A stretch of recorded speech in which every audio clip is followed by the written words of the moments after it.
Purim Sameach from remote. A number of years ago at the Purim Seudah, I posed the following halacha question to my students. I said, during the Purim Seudah, there's a knock on the door. We open the door and we find there are two people standing there asking for money. On the one hand, I have one of the Gedolei Hador telling me that there's a Sefer Torah that's almost finished. He needs only $10 to finish off the Sefer Torah, and they'll be able to complete this very special mitzvah of writing a Sefer Torah. At the same time, though, there's a Girl Scout who's knocking on the door and saying, I heard on Purim you give money to the poor. I'm collecting money for the poor on Purim Day. The halacha is clear.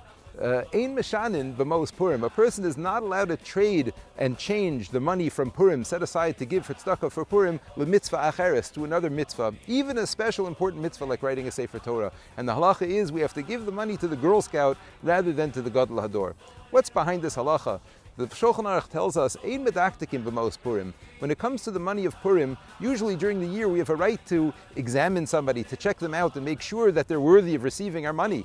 Ein medaktikim. On Purim we don't do this. Ela kol poshet yad nosnim lo. Anybody who asks for money on Purim, the halacha is we are to give them. Why is this the case? Rav Tzadok HaKohen from Lublin in the Sefer Pri Tzaddik gives a beautiful explanation. And he says that on Purim, the shefa, the bracha that's coming down from Hashemayim, from Hashem, is coming from such a high place, it does not discern between deserving and not deserving, good and evil, but kol poshet yad nosdim lo. Hashem himself is mekayim this mitzvah, fulfills this commandment, and gives to all who seek his salvation on Purim. And therefore we too, when it comes to trying to fulfill the mitzvah of giving on Purim, giving charity to be like Hashem, also, ein medaktikin, we don't check out the kol poshet yad nosdim lo. We give tzedakah to whoever needs it. May we merit that our prayer on Purim, our tefillos this year on Purim are received by Hashem. May we be zocheh to be mekayim the mitzvah, to fulfill the mitzvah of giving tzedakah matanos levyonim, kol poshet yad nosdim lo. And just like we do that down here, Hashem should do it for us in Shemayim as well. Purim Sameach from remote. Wow! One of the most puzzling and interesting statements regarding Purim is what Rava says in the Gemara Megillah. Rava says, Chayav inish levisume befuraya, ad lo yada bein arur Haman lebaruch Mordechai. One has to drink in Purim to the extent that he cannot differentiate, cannot know between Arur Haman and Baruch Mordechai. Many interpreters try to explain this puzzling statement. Why should a person drink on Purim so much, and what's the point in getting confused between Arur Haman and Baruch Mordechai? I want to offer a slightly different explanation than usually said. I believe Rava didn't mean to say that we should get confused between Arur Haman and Baruch Mordechai. I think that Rava believed that we should remain till the end, even after drinking tons of alcohol, still saying Arur Haman, Baruch Mordechai. The emphasis in his words is Chayav inish levisume ad lo yada, till he doesn't know to differentiate between Arur Haman and Baruch Mordechai. The emphasis is on the word yada. He doesn't know to differentiate.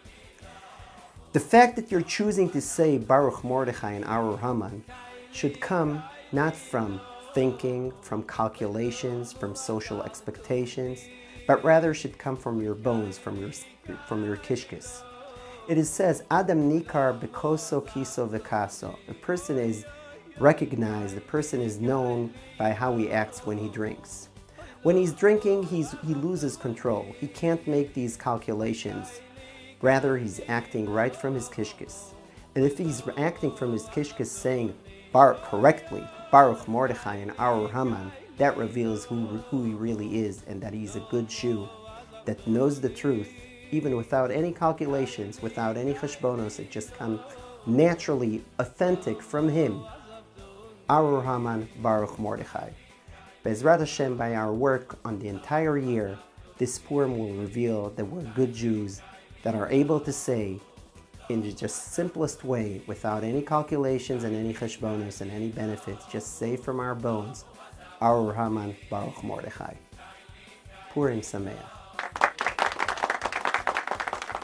Rav Nassan of Nemerov, the student of Rabbi Nachman, once came into his Rebbe on a Purim, and approaching his Rebbe, he reached out his hand to receive Al Chaim.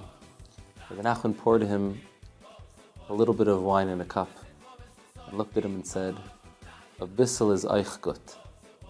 A little bit is also good." And with that, he wished him Al Chaim, He made a bar peragafen and drank the wine. Purim, of all of the Yom Tovim that we celebrate throughout the calendar year, is a day which focuses on the strength of a little bit. When we turn to each other and give shalach manos, it doesn't have to be big, extravagant. Rabbi Shlomo used to say, even a little piece of a banana and half a piece of cake is also shalach manos. A little bit is also good. If you go back to the story of Purim itself, at that fateful moment when Haman approaches Mordechai to give him his just rewards of being taken around in the town, Kacha yaseh li'ish, so shall be done to the man who the king wants to show honor to.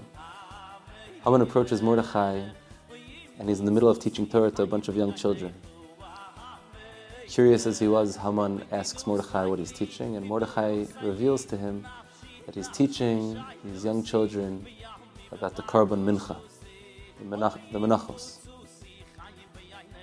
which he explains to Haman is nothing more than a Jew bringing a little bit of flour into the Beis HaMikdash, taking 3 fingers full, wiping off on the top and the bottom, and giving the tiniest little bit to the Beis HaMikdash. The rest is consumed by the Kohanim. And Haman turns to Mordechai and says, I want you to know that your kmitza of flour, your 3 fingers worth of flour, a few prutas, is going to override my 10,000 kikar kesef, my 10,000 talents of silver with which I bought the Jewish people. Your little bit is going to completely destroy and neutralize my tremendous gift to Achashverosh. Unwittingly, Haman here is revealing to Mordechai the secret of Purim. The secret of Purim is the koach of a little bit given sincerely. The little bit of the Karban Mincha, which is given by a poor person who can't really afford that much more, has the power to overturn the greatest gift in the world in terms of its kamos, in terms of its quantity, because of the strength of its quality. But tzaddikim even explain that Purim comes from a lashon of pirurim, which means crumbs. Purim is about taking the little bit of crumbs, a little bit of good that I did here, and a little bit of good that I did there. Which Amalek comes and says, so you did a little bit of good here, you did a little bit of good there, but most of your life is not the little bit here and the little bit there. Most of your life is falling between the cracks. On Purim, not only a Jew, but Hashem collects all of the crumbs. Hashem takes a little bit of the crumbs from here and a little bit of the crumbs from here, and He accepts it as the most beautiful shalach manos. He accepts the little bit from a Jew, and that teaching which Rabbi Nachman said to Rabbi Nassan, a bissel is eichgut, the little bit is also good, becomes the rallying cry of each Jew, wherever he or she may find herself. This Purim, we should be zocha again to tap into the menachos, into the mincha offering, that little bit, and to override the 10,000 talents of silver, to realize that quality over quantity always wins. And in that merit will be zocha that the pirurim, the crumbs of our avodas Hashem, will be collected by the Ribono Shel Olam and put together to make the most beautiful shalach manos. And whose merit will be zocha to see the binyan Beis HaMikdash from here of Meinu Amen.